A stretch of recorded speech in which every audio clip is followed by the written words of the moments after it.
Miss Catherine Bernardo, abay may tuluyan ng tinanggalan ng karapatan. No, ano nga ba ang nakapaloob sa balitang ito? But before that, if you haven't subscribed yet to my YouTube channel, please don't forget to like, share, and subscribe at hit mo na rin ang notification bell for more showbiz updates. Bago tayo of course magpatuloy sa ating updates for today's video, nais ko pong pasalamatan kayo for always watching and trusting this channel. Thank you so much sa inyo pong palagi ang panonood at palagian ninyong pagsubaybay sa mga updates po natin. Maraming salamat po sa inyong panonood. At ngayong araw, ito na pag-usapan pa rin natin kasi hanggang sa ngayon usap-usapan pa rin po ito sa Reddit or sa social media platform ang ilan sa mga pangyayari nga dito po sa Star Magic Ball na ginanap sa Soler North. Noong April 4, 2025, ginanap ang Star Magic Ball Soler North. Ngunit sa halip na mga usaping tungkol sa mga kasuotan at parangal, isang insidente kasi ang pumukaw ng pansin sa publiko. Ang di umano'y alitan sa pagitan ni Daniel Padilla at Kylie Echari at J.K. Labajo at Richard Gutierrez na may kinalaman kay Catherine Bernardo. Ayon po sa ulat ng isang online news, nagsimula ang tensyon nang makita ni Daniel Padilla si Kylie Echari na panay ang yakap kay Catherine Bernardo. Kasi alam niyo po yan si Mr. Kylie Echari kasi talagang very touchy siya kahit kay Miss Andrea Brillantes kasi 'di ba dati naging love team po sila ni Andrea. Talagang sobrang touchy niya dito kay sobrang yun yung kanyang language of love. Hindi ito nagustuhan ni Daniel kaya sinita siya ni Kyle. Nakita naman ito ni J.K. Labajo, kaibigan ni Kyle, kaya lumapit siya upang ipagtanggol ang kaibigan. Sumali rin sa sitwasyon si Richard Gutierrez, nakakampi naman ni Daniel. Nagresulta ito sa isang mainit na pagtatalo na muntik nang humantong sa pisikal na komprontasyon. So yun pala yung totoong nangyari dito, no? Dahil nakita ni Daniel na medyo yakap ng yakap si Kylie Echari dito po kay Miss Catherine. Ngayon, lumapit si Daniel dahil sinita niya itong si Kyle.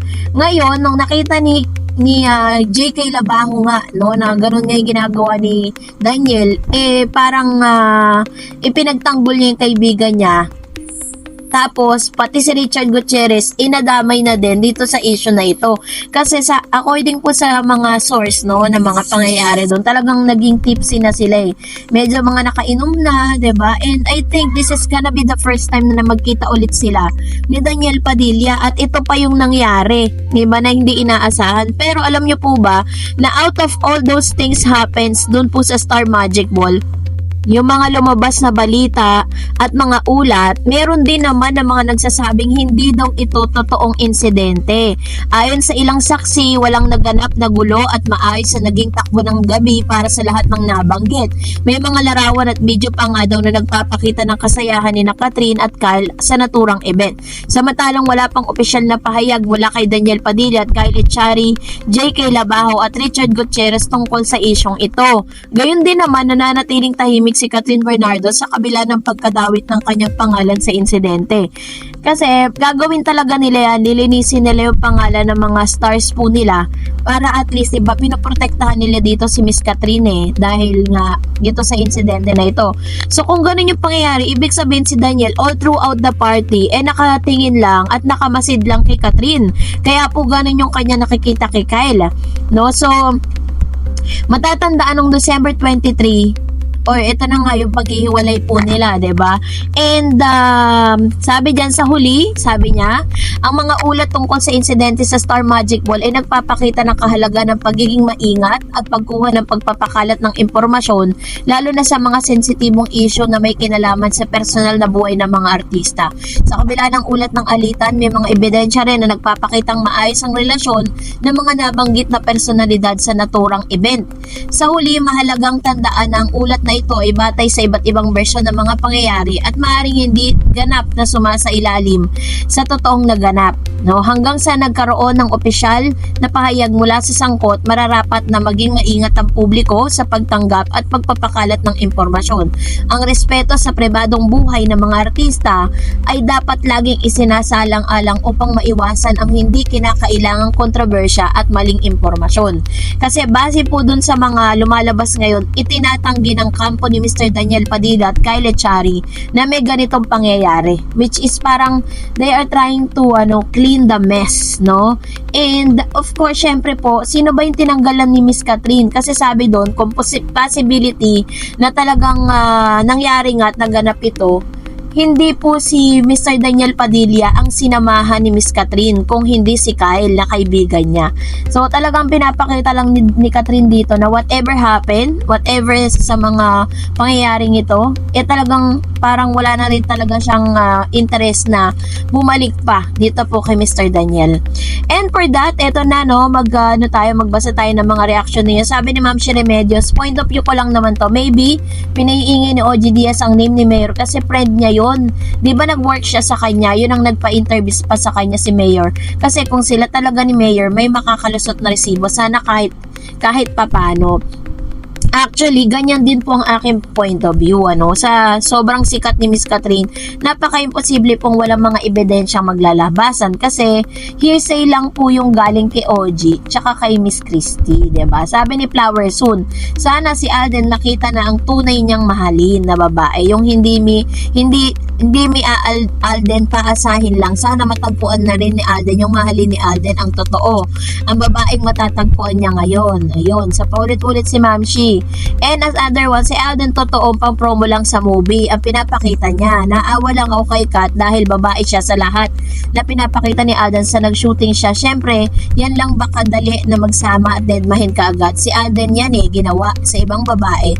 Then, iwanan pagkatapos sa movie nila, Alden at kasamang collab team. Sana lang si Alden makakita na siya ng totoong mamahalin ni Alden, totohanin na niya at pakakasalan ni Alden. Ang totoo, hindi yung pampromo lang gagamitin, hindi paasa lang tulad kay Catherine. Ayan, ito naman yung kanyang point of view with regards to this. Parang sinasabi niya na si Alden Richards talaga yung nagpaasa, no?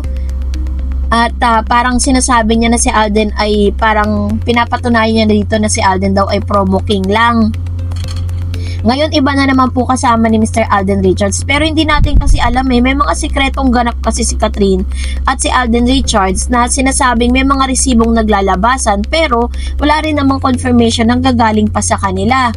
'Di ba? Pero still, nananatili pa rin pong panatag ang mga Katden fans with regards to this. Sometimes nga napapaisip na rin ako, no? At hinahanap ko pa rin yung mga matitibay na ebidensya makapagpapatunay patungkol sa kanilang dalawa. Sabi ni Flor del Rosario, sobrang ganda ni Catherine ngayon. Huwag niyo nang intrigahin sila. Kailangan enjoy nilang being single.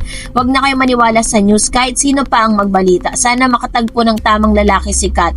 It's time for Kat na mag-solo. Matured na siya. Ayan. Actually po si Miss Catherine parang ang dating sa akin parang ini-enjoy niya yung being single kasi tingnan nyo kung iisipin niyo kung siya po ay still in relationship dun sa Star Magic Ball, sigurado yan iikot lang yan dun sa kay Daniel lang, 'di ba? Nung sila po magjowa, ganun siya parang lagi lang silang dalawa lang yung magkasama, but this time mas marami po siyang mga kaibigan niya nakakasama.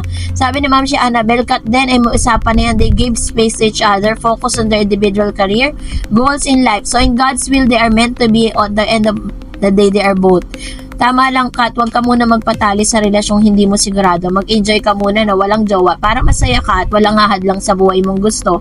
Remain single, a woman, and find a better person for a future husband. Basta huwag ka lang bumalik sa toxic na relasyon kay Daniel Padilla. Ayan. So, ito naman yung kanyang opinion with regards to this. Pero, sabi ko nga sa inyo, diba, at the end of the day, it's Catherine Bernardo's decision matters. Yun talaga yung magmamatter sa lahat. Kahit ano pang ipayo natin dyan. Si Mama Min nga, ang dami niyang pinapayo kay Miss Catherine, pero mas pinipili pa rin ni Catherine kung ano yung kanyang desisyon. So, that's it for today. For more videos and updates, please don't forget to like and subscribe, and please don't forget to follow my Facebook page, The REDS TV. God bless everyone.